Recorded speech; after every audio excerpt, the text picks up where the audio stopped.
علیکم ورحمۃ اللہ وبرکاتہ. کہہ سکتے ہو کہ میں فجر کے بعد جاگنگ کر کے رات کو تہجد میں 2 رکعت پڑھ کے اللہ سے دعا مانگوں گا, پھر فجر کے بعد جاگنگ کروں گا, پھر آپ کے مشورے پر 2 پراٹھے کھاؤں گا.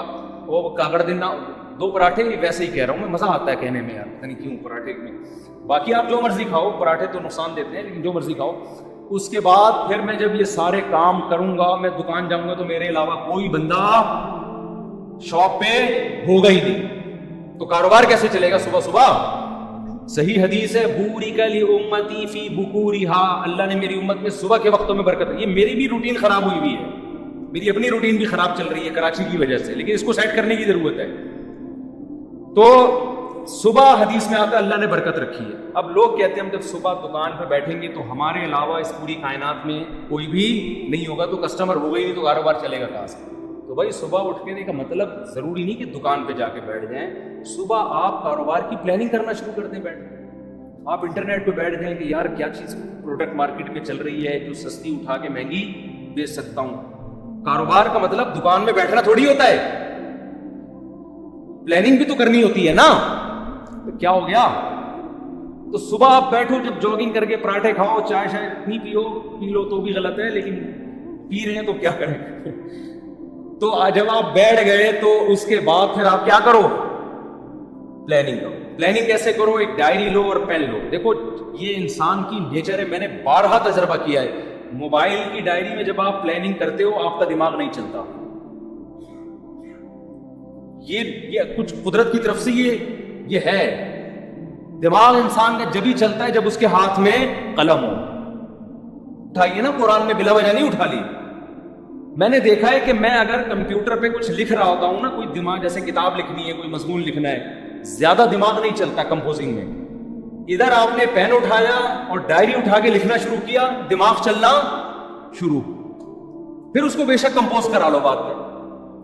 تو آپ پین اٹھاؤ, ڈائری اٹھاؤ اور لکھو کہ یار میں نے کاروبار کرنا کیا ہے. ہو سکتا ہے 6 ہفتے تک آپ سوچتے ہی رہو اور آپ کی سمجھ میں کچھ بھی نہ آئے. تو پھر آپ یہ سوچو کہ میں اپنی سمجھ میں لانے کے لیے کیا کرنا ہے پہلے میں نے, کہ میری سمجھ میں کچھ آئے. تو آپ یہ جملہ لکھو گے سوچ بچار کے کہ یار اس کے ماہرین سے میں نے مشورہ لینا ہے. سمجھتے ہو میں نے کیا کرنا ہے؟ کباڑ کا کام ہے آپ کا, تو کباڑ کے ماہرین سے کیا کرنا ہے؟ مشورہ لینا ہے. وہ مشورہ دیں گے نہیں آپ کو. پاکستان میں ایسا ہوتا ہے کہ کسی کو کوئی بزنس آتا ہے تو مشورہ دے گا, نہیں دے گا تو غلط مشورہ دے گا. جب آپ اس کے بعد جاؤ گے کہ کاروبار چل ہی نہیں رہا, رو رہے ہیں یار ہم تو کچھ ہے ہی نہیں, حالانکہ کروڑوں روپے کما رہا ہوگا, اس کو یہ ہوگا کہ یہ بھی نہ شروع کر دیں گے. تو پھر آپ نے یہ لائن کا اضافہ کرنا ہے کہ مشورہ نہیں لینا, اس کو کاروبار کرتے ہوئے میں نے دیکھنا ہے. تو شیر شاہ مارکیٹ میں جاؤ, دیکھو کباڑ والے کیا خریدنے ہیں, یہ سارا سروے کرنا ہے میں نے. یہ سب چیزیں ڈائری میں, جو چیز سمجھ میں نہیں آ رہی تو وہ سمجھ میں کیسے آئے گی اس کے لیے الفاظ لکھو. سمجھتے ہو؟ اس سے انشاءاللہ وہ جو آپ نے تہجد میں دعا مانگی تھی اس کے اثرات ظاہر ہونا شروع ہو جائیں گے. تمہارا باپ بھی کرو. پاکستان میں جس کو کاروبار نہیں کر رہا نا وہ دنیا کا بہت بڑا بیوقوف ہے. یہاں گورے آ کے کر رہے ہیں کاروبار. ایک گورا کراچی میں ہے, اس کا کبھی میں انٹرویو لوں گا انشاءاللہ, مسلمان ہوا ہے وہ. اس نے کہا ہے کہ کراچی جس کی آبادی کتنے کروڑ ہو گئی, 2.5-3 کروڑ کو تو گورنمنٹ غلط وہ بتاتی ہے, زیادہ آبادی ہے. 1-8 کروڑ تو ہمارے گھر کے افراد ہوں گے. تو اتنی آبادی ہے. مجھے ایسا لگتا ہے کراچی کی جو آبادی کو کاؤنٹ کیے, میرے بچے نکال کے کاؤنٹ کیے ہیں لوگوں نے, مجھے ایسا لگتا ہے. تو اتنی بڑی آبادی میں تو بھی اگر کسی کا بزنس, یورپ تو ترستا ہے ایسی آبادی کے لیے. سمجھتے ہو؟ گورے ترستے ہیں یار ہمیں ایسا کراؤڈ ملے کہیں ہم بزنس کریں. یہاں گورے آ کے کروڑ پتی بن گئے ہیں کراچی میں. تو کراچی میں اگر کسی کا کاروبار نہیں چل رہا ہے, اس کا مطلب وہ کاروبار کے علاوہ دنیا کا کوئی اور کام کر لے, وہ پھر کہیں بھی نہیں چل سکتا.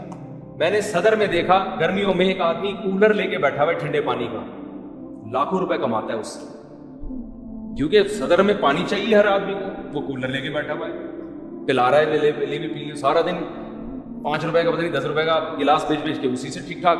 گنے کے رس والوں نے پراپرٹیاں خرید لی ہیں یہاں پہ, گٹکے والے بحریہ ٹاؤن میں گھر لے رہے ہیں. جب آبادی زیادہ ہوتی ہے تو بزنس چھانگا مانگا کے جنگلات میں تھوڑی ہوگا, بزنس تو یہی ہوگا. سبزی منڈی میں جا کے دیکھو کیسے کروڑپتی ٹماٹر بیچ بیچ کے ارب پتی بن گئے ہیں. تو کراچی میں تو آپ نے مائنڈ استعمال کرنا ہے, کھوپڑی استعمال کرنی ہے تو کھوپڑی بھی استعمال کرو, اور رات کو بیٹھ کے تہجد میں اللہ سے 2 رکعت پڑھ کے دعا مانگو. صبح دوڑو, اس لیے میں کہہ رہا ہوں کہ اگر صبح دوڑے نہیں تو پھر کیا ہوگا کہ سستی میں پڑے ہی رہو گے. شیر شاہ کون جائے کباڑ میں جا کے, اور اگر گئے تو کمر میں درد, گھٹنے میں درد. اور اس نے کہا کہ یار یہ ذرا اسٹیل تھوڑی سی اٹھائی, اور جس زاویے سے اٹھائی قیامت تک کے لیے ویسے ہی ہو. ایک صاحب نے مجھے اپنا واقعہ سنایا, کہہ رہے میں حج کرنے کے لیے گیا, ان کی عمر 50 سے اوپر تھی, سچا واقعہ ہے. کہتے ہیں میں حج کرنے کے لیے گیا تو پہلے چکر میں رمل کرنا پڑتا ہے نا, تھوڑا اکڑ کے. کہہ رہے میں نے یوں کیا تو میں یوں ہی ہو گیا, کیونکہ عادت ہی نہیں تھی ورزش کرنے کی, چلنے پھرنے کی. کہہ رہے ہیں ایسا پٹھے میرا پہلے جھٹکے میں ہی اٹکے ہیں, اکڑے ہیں, کہ اس کے بعد میں کافی ٹائم لگا دوبارہ نارمل کنڈیشن میں آنے میں. مالشیں ہوئی, پتہ نہیں میڈیسن لیے, پھر جا کے وہ رمل ہی رہا ان کا. اب تک میرا خیال ہے رمل ہی ہوتا ہے ان کا, گھر میں بھی رمل کرتے ہوئے آئے. تو یہ حال ہو جاتا ہے انسان کا. تو اس لیے میں کہہ رہا ہوں صبح دوڑو گے تو ذرا فائدہ ہوگا. تو یہ وظیفہ میں نے آپ کو بتا دیا, اس پر عمل کریں. پھر بھی پیسہ نہیں آیا تو اس کا مطلب اللہ نے آپ کی قسمت میں کیا لکھی ہوئی ہے, غربت. پھر وہ نجومی والا واقعہ سوچا کریں. ایک نجومی کے پاس گیا غریب آدمی کہ بھائی میرے پاس پیسہ یہ کیا ہے, میں بہت پریشان ہوں غربت سے. اس نے کہا لکیریں دیکھ کے کہا 10 سال اور پریشان رہیں گے آپ. یہ خوش ہو گیا کہ پھر اس کے بعد شاید پیسہ آ جائے. اس نے کہا پھر پیسہ آئے گا. اس نے کہا نہیں, پھر آپ کو غربت کی عادت ہو جائے گی, پریشانی ختم ہو جائے گی. تو آپ اس طرح سے بزنس کریں, یا تو پیسہ آ جائے گا, ورنہ آپ کو کھجل خواری کی عادت پڑ جائے گی. یہ بھی ٹھیک ہے, کیا خیال ہے؟ اس کا اپنا مزہ ہے بھائی. یہ جو رات کو گٹر کے ڈھکن پہ بیٹھے ہوئے ہوتے ہیں, آپ کیا سمجھتے ہیں ٹینشن میں ہوتے ہیں؟